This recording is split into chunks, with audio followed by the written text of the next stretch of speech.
Good morning, Year 10. I hope you're all doing well. We've got some exciting new content to cover today about volume. This topic is incredibly important that we get this kind of done before we go back to school.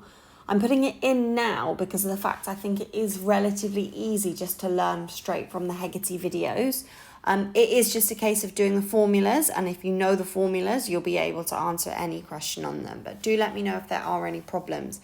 It means that in today's tasks, you're going to definitely need to watch the videos.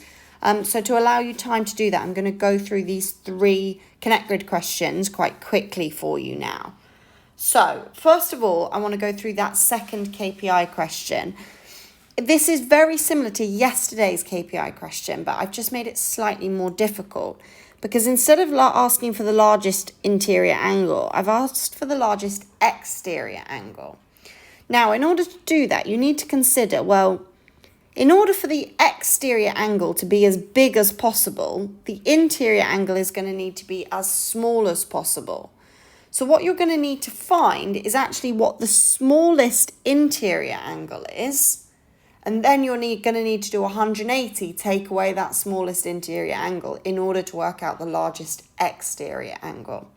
So, first of all, we know this is a pentagon. We know to find out the interior angles, we do n minus 2 times 180. So in this case, that's going to be 5 take away 2 times 180, so 3 times 180, which is 540 degrees. Now, we know that 540 degrees is being divided by this ratio in order to find one part. So we need to do 540 divided by 1 plus 2, 3, plus 5, 8, plus another 5, 13, plus 7, 20. So 540 divided by 20 would tell you that one angle, one part, is 27 degrees. And actually, that is the smallest angle already. So what we need to then do is 180 take away 27 degrees in order to get that that largest exterior. So the largest exterior must be 153 degrees. Okay, on to the next KPI question. So, first of all, you need to be a little bit careful about how you set out your working for this one. You need to say, okay, well, copper to zinc, it would be in the ratio of 4:1. Now, the first thing you need to notice there is that that's 5 parts. We're needing 7 kilograms. Okay, sorry, that doesn't look like a Z. Copper to zinc. Okay, so what we do first of all is let's imagine how much it would cost if we were getting 5 kilograms of this amount. And then we're actually going to use a little bit of proportion in order to get 7. If we were doing just 5 kilograms, well, imagine 1 kilogram of zinc would cost £3.20 and 4 kilograms of copper would cost £20. Why? Because it's 4 times £5. So that tells us that that's how much 5 kilograms of the brass that we're trying to make would cost us. But we needed 7. So think about proportion. We could multiply up to give us 35 kilograms. And then we could divide down to give us 7 kilograms. How we'd get there? We'd times by 7. And then we'd divide by 5. So let's do that for each of our rows. So first of all, we'll do the 20 kilograms times by 7 to tell us that that would be 140 pounds. Then we'll do the £3.20 times by 7 to tell us that this would be £22.40. So that's the cost of 35 kilograms. But then we'll divide everything down by 5 to get to 7 kilograms.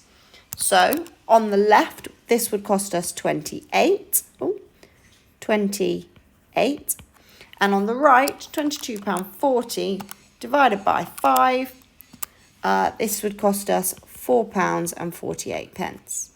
In total, though, it wants the total cost, okay? The total cost of both the copper and the zinc to make the brass. So we need to do £28 plus £4.48 to tell us that this in total would cost £32.48. Okay, final question, Fluency 1A. The area of this equilateral triangle. So, in an equilateral triangle, we know all the side lengths are the same. So that's the first thing that I'm going to write down. If I'm trying to do the area, I'm going to need the perpendicular height. It forms a right angle. It's another Pythagoras question.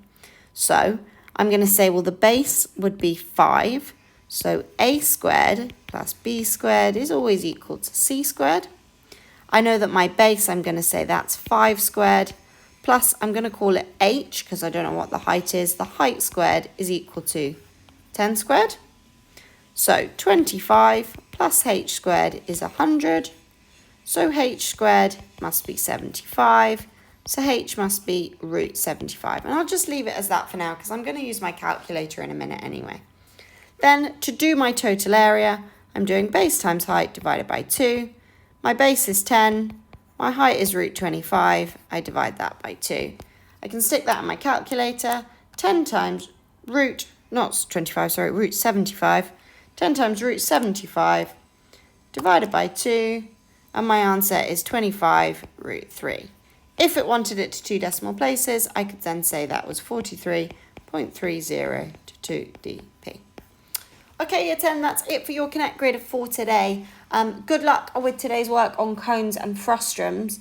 Any problems, as always, do let me know via Show My Homework. I look forward to seeing your Connect Grids and look forward to seeing you guys in just a couple of weeks now. Thanks a lot. Bye-bye.